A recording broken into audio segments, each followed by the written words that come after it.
What is up, our National Wrestling Shooters members and viewers? This is Scott Casey Gale, Will Philnumon, the owner and chairman of the National Wrestling Shooters, and today I am going to give you my review of Impact Wrestling, which I thought was a not a good Impact Wrestling under the Don Callis and Scott Demoy era, and we had also Sonjay Dutt has replaced Jeremy Boyce on commentary. So the new commentary team for tonight is Josh Mathis and Sonjay Butt. But Josh Mathis will soon be leaving commentary to become a heel manager in the coming weeks. But as of right now, the new commentary team is Josh Mathis and Sonjay Dutt. And Sonjay Dutt was really good on commentary, I would say. Okay, here's the review, shall we? Okay, results. The first match was El Hijo de Fantasia and Rohit Raju defeated Taiji Ishimori and Matt Saito. Fantasma came up with a Triple A Latin American title. Waijo is the only one without a title. Waijo is the former Hakim Zayn. Sanjay Dutt on commentary. Waijo is having trouble with this team of Ishimori. We in Saito the early portions of the match. After a swinging neckbreaker, he's able to tag in Fantasma. El Hijo wins while Impact goes to a break. When they return, things soon break down when Ishimori breaks up a submission attempt from Fantasia to Saito. Ishimori and Saito work double team offense on Raju, which brings in Fantasia. He delivers the tilt-a-whirl backbreaker to both men. In the end, Ishimori drops Raju onto his knees, and Saito hits the shooting star press for the win. When Ishimori and Matt Saito win. It's a pretty good tag team match to start the show. I thought it was enjoyable. And then Fantasia shakes the hand of both victor. Raju is hurting too much to do so. They show Austin Aries responding to the press from last week. He says he hasn't signed a contract with Impact. He's still traveling around the world collecting belts. Drake storms in, claiming it wasn't even a real match, and is claiming he's still the champ. Aries says he can't have his rematch, so when he beats him, then he's got no excuses. I like that. I thought that was a very good press that they showed. I like that press conference. And I like Austin Aries as Impact Wrestling champion. That match will happen next week. From what I read, it looks like it's going to be a pretty good match. And then they play some of the match where Aries won his first title from Bobby Roode. That was a great moment. It did, however, with the way of what was likely the Bobby Roode versus James Storm for the title plan to be at Bound for Glory that year. And then the next match was the Cult of Lee, Trevor Lee and Caleb Conley versus Monroe and Reed. They're wearing flags when they took LAX last week. Looks like it's Sonjay Dutt and Josh Matthews on night. Not a bad duo. No, I like that. Like I said, I like the pairing of Sonjay Dutt and Josh Matthews. The Cult soon get Reed isolated and go to work on him. Trevor knocks Monroe to the floor and delivers the apron kick. Therefore, when Reed fires up, he has no one to tag in. The Cult mocks LAX and hits a silk pile driver for the win. Winner the Cult Lee wins. Pretty good match, I would say. They not that bad of a match. Pretty good. Then LAX appear in the big screen. Conan calls the Cult a bunch of nobodies. The clock is ticking, and they are coming for them. And then Kira Hogan is walking backstage when Allie comes up and congratulates her on a win last week. Allie says she'll be backstage watching the match, and if anything happens, she'll have her back. Someone comes up with a gift for Allie. A big guy says, "Meet me at the Impact Zone the day after Valentine's Day. A secret admirer." That was kind of a weird segment. Ali is kind of an airhead. Ali's character in Impact Wrestling is kind of an airhead. She's kind of a little bit ditzy. And then Mackenzie Mitchell interviews Moose backstage. He talks about how he's never got to play for a championship in football or Impact. He's hungry for gold and doesn't matter who's in the ring with him tonight. And then Kira Hogan versus Laura Van Ness for the Knockouts Championship. She places the championship on the stars again. Kira Hogan comes up out hot, but misses a splash in the corner. Laura capitalizes by pulling Kira's arms back and kicking her head into the corner. Much like last week, this became an extended squash. Kira fights up a right and rolls up the champ, but LVN kicks out. The champ comes back with a big boot. She runs at the challenger in the corner, but Kira gets her elbow up, tries again, and gets the big against the knees. Big kick to the head, which Lowe had to grab the ropes to stay in this. It looks like he was about to hit a move, face the music, but Lowe tosses her hard face push into the ropes and hits the upper rider for the win. Van Ness defeated KO Hogan to retain the title.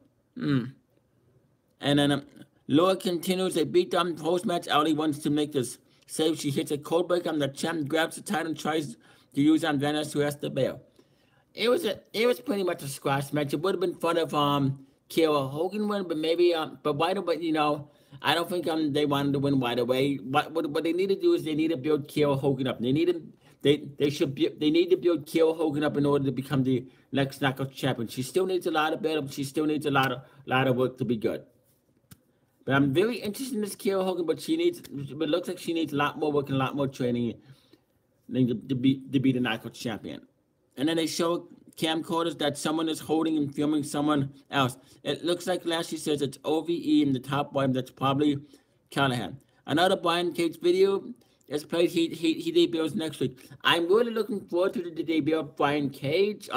He's a good wrestler, and I wonder how Impact Wrestling is going to use him, because he's really good at Lucha Underground. I wonder how he's going to do in Impact Wrestling. Then Mackenzie Mitchell interviews NXT's EC3. Carter cuts a promo saying there's controversy whether he's here or there, but the fact is he's the best everywhere, and if we think he's not going to fulfill his destiny to become the EC3 time champion, well, fools. Interesting promo. But then Jimmy Jacobs cuts a promo backstage of Congo Kong in his shadow. Jimmy says he tried to be a nice guy, but Joseph Park didn't bring Abyss this week. If Joseph doesn't bring him the monster, he will drag it out of him. And then Silos with Ishimori cuts a promo backstage. Matt says that his special advisor taught him how to take the energy from the other champions and absorb it. He said that Ishimori has a match against Fantasia next week and wishes him luck. I already know who his special advisor is going to be. And then back to OVE filming Lashley in the parking lot. The Christ attacks the Destroyer and closes him in the truck, and Sammy tapes it. And then hanging out of the Hunters versus Amber Nova. Amber offers a hand of handshake but gets face palmed instead. This is very one-sided in favor of Hannah much of the match. Amber finally fights back. However, the Hunters cuts Nova in a powerbomb and hits a reverse DDT for the win. Hannah defeated Amber Nova. I thought this was an okay match. Then Rosemary attacks from behind. She goes for the Red Wedding, but Hania fights out and bails. Then it's EC3 versus Johnny Impact versus Moose versus Alberto Pachon in the number one contenders main event match. EC3 and Pachon work together early on to beat down the two babyfaces. As they work over Moose, Johnny is able to intercept and neutralize the heels. However, Carter and Alberto were able to take control back. Finally, Pachon passes Carter in the corner before he tries to pin Moose. Moose kicks out and EC3 immediately goes at Pachon. Johnny takes this moment to interject back into the match. Knee to the face of Alberto, which Moose needs to break it up. Moose will pop a palm from Johnny, kick to Alberto, kick to EC3. However, Johnny lands a kick to Moose. All four men are down. The four men are brawling, and when Impact goes to break, when they get back, Pachon fought Moose into the crowd and tossed him into a fence. Then he would jump to ringside and toss EC3 and Johnny into the crowd, toss them into a fence. Somewhere, Johnny finds clutches and uses them as a weapon. They fight. Finally makes his way back into the ring, and once again, Carter and Alberto work together on Johnny. They look to double suplex Johnny from the top rope, but he beats him down. He goes for a sunset flip powerbomb, doesn't have the power. Moose makes his way into the ring, and they each powerbomb one. Double clothesline, Moose and Johnny, and all four men are down. Moose delivers some offense, but he's hobbling. Then we get to the point of the match where each guy gives their best shot. Alberto gets EC3 in the armbar, but Moose hits a senton on Pachon to break it up. Outside the ring, Alberto tosses Moose into the ring steps and kicks him.